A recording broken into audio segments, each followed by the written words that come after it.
Everyone, welcome to round 4 from Leeds, where I was hoping to get my first win of the tournament and stay unbeaten in the process, and this horrible drawing streak, which means I'm probably turning into Ian Lamb. Oh, as a joke afterwards, I'm going to get the Jim Nicholson award. Anyway, I played E4. I was playing Ian Mackay, 143 ECF, who was the under 150 British champion last year. He also swindled me once, cost me £100 in the process at Preston in 2011.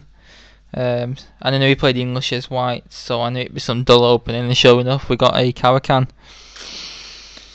I played this again, 92, hoping he might fall for the trap, because I don't think he's been like 180 before, so he probably hasn't seen this before, and he hasn't, but he didn't play bishop f5, he played bishop g4 instead. I played h3, hoping he'd play bishop f5, and then we could have a transposition to the infamous line. I'll just show you quickly actually. Bishop f5, we play knight g3, bishop g6, h4, h6, h5, bishop h7, and we play e6. That's basically the line, but it's a move less if to play bishop f5 and move 3. We went bishop h5, and I was like, what do I do? I went d4, e6, g4 to break this pin, knight g3. I tried knight f4 ideas in the last game, but it didn't end up very well. I thought with knight g3 I can't fall for any queen h4 checks again. He played h6, giving this bishop a retreat.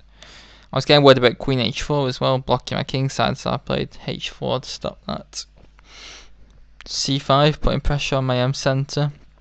Both sides have hardly developed a piece, and he's quite a fast player, and I was getting him thinking quite early on, which is quite good. Bishop came to d3, so of course he swaps, and then c takes d4, and this is actually a sacrifice, this, because if I just play queen takes d4, he just plays knight c6, and he gets a very good position. I've just got weaknesses everywhere. I've got to keep all the d5 pawn, which is very difficult.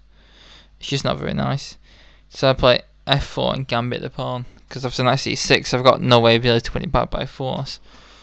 It's sort of a line in the there's a line in the advanced French bit like this. Quite an early queen g4. Now in this position, the engines think they've got absolutely no compensation for the pawn. I probably don't, but it was good fun. a3, bishop e7, forcing me to play h5, and then bishop h4. And after knight d2, my plan is to play king f2, knight f3, and get rid of that bishop, but he took it anyway. Queen takes g3, and knight queen c7, stopping me playing f5 in some lines. And I wasn't sure now in this position. I played knight f3, knight g7. I have castled, which looks very dodgy in front of all my pawns with advance, but it's better than the queen side or the centre, because on the queen side it's open fast towards my king, and I can park my king on h1. Now I played queen b6, which is quite a sneaky move actually. I played I think I should have altered queen f2 for a while. I just thought we can just maybe give the pawn back, and after this I think black's got a good endgame, that's why I didn't play it, and there's obviously stronger stuff as well. I played king h1, but I should have played king g2, because now I played queen b5, and this is actually a very awkward move, because actually he's threatening my rook, and next move he's going to play d3 and get rid of them double pawns. I was looking at all sorts, spent ages on this move. I took rook d1, and if queen e2, rook d2, I'll to this. But I thought it was queen e4, and what have I got for the pawn? So I played rook f2, allowed him, I suppose he didn't play d3. He was worried about me playing c3, and then the pawn might be weak, but then he can play like d4 as well. This is not good. I think he didn't play because he didn't want my bishop coming to e3, but instead he played g6, trying to open files towards my king. And now if I let him play g takes h5, I'll be in trouble, because his knight's going to come to f5 next move. So I played, well, I could actually alter h takes g6, and after knight takes g6, maybe I could play f5. It's quite dangerous. Maybe you should play f takes g6, preferring h5, king g2. See, I've wasted the move. So I have to start queen back to b6. Again, black's doing pretty good. So I played Queen H4 so I can recapture the queen, and maybe I can come into F6 now. Queen came back to B6, he's wasted a move, so I was getting happy now. I played B4, gaining space on the queen side, and maybe preparing bishop B2, rook D1, and then recapturing D4. And I've got a good grip on the D4 square. I think if I get that pawn back, I'll be better. He castled now, queen side, which is not as dangerous as it looks, because although there's a couple of open files, it's hard to. My queens are far away. I played rook D2, which has a threat. I'm actually threatening potentially. I'm not sure I would have done it because the king gets a bit open, but I'm potentially threatening to take on D4 anyway with the knight, because then the E7 knight will be hanging. But I don't think I'd have done that anyway. Now he played G takes H5, Queen takes H5, and Knight G6, and this is very awkward. Because now F4 becomes very weak. I played rook D3, and he said in post-mortem he was looking on the time ways to deflect my bishop away so he can play Knight takes F4. Forking Queen and Rook, so it's not very nice. But now his Queen came back to B5. He tried to pin my Rook down because then Queen F1 check would be quite dangerous. I played Rook B1, putting the Rook on the same file as the Queen, and maybe preparing I was preparing actually to play other Rook to B3 and stuff like that. He played Rook Df8, protecting F7 in some lines and maybe giving his king some breathing space. I played Bishop D2, and now this is where the game gets very exciting. So now I'm protecting this pawn several times. But now my plan basically was to I'm not sure what my plan actually was. I think I was just gonna reroute my queen back to the king side of Queen H2. I think I was gonna play something like Queen H2 and Queen G1. I was looking at trying to take on D4, but I'm threatening D4 in this position. But now he played A5. I was like, was this maybe just opens his king up? But of course I can't take it. But I thought his plan actually now is to play A4 next move and cement the queen side. So I was having none of that, and I sacked a pawn with A4 myself, which is very interesting. I'm playing very aggressively to say I'm drawing every game. He took it. He could also try Queen C4 to try and get line shot, and also keep hold of D4. I can play B5, Knight B4 though, and Rook takes D4. And if Queen takes C2, we've got Rook C1 winning the Queen. So White gets a good position now.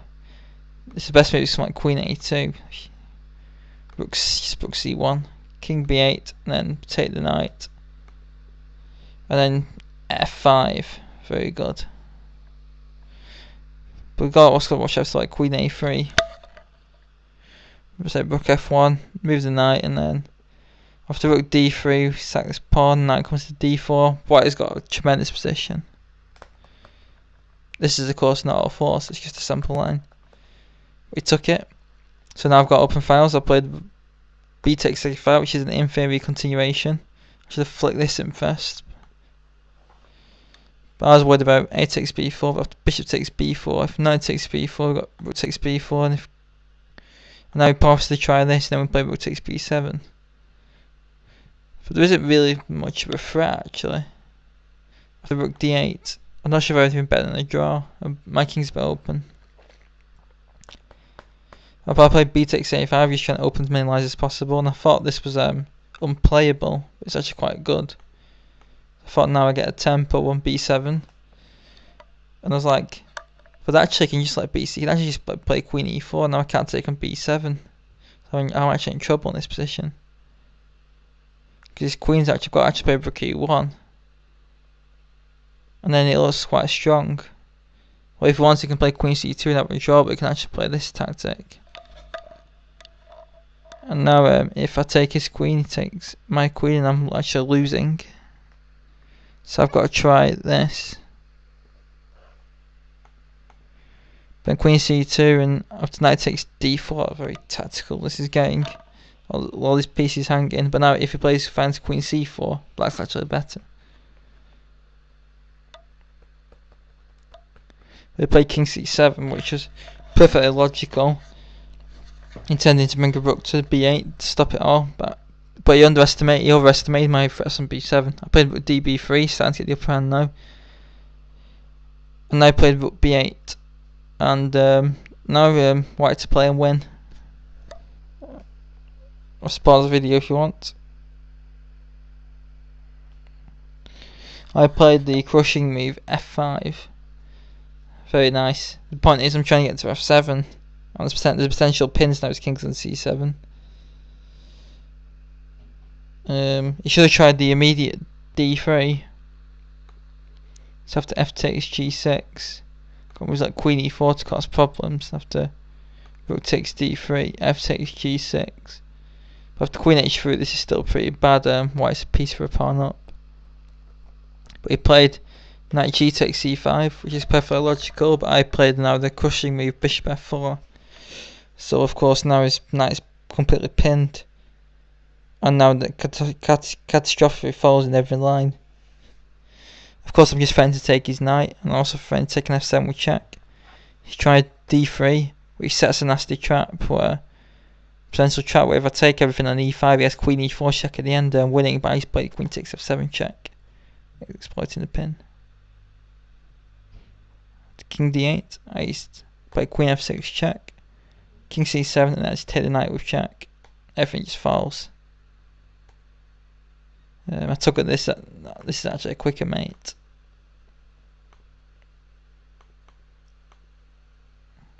It's quicker. But I played f takes e6, and then rook takes b7, and then he was down to this position because it's going to be mate on h8 next move after he blocks with his queen. I was very proud of his attacking game, and it's good revenge from all that money he cost me all them years ago.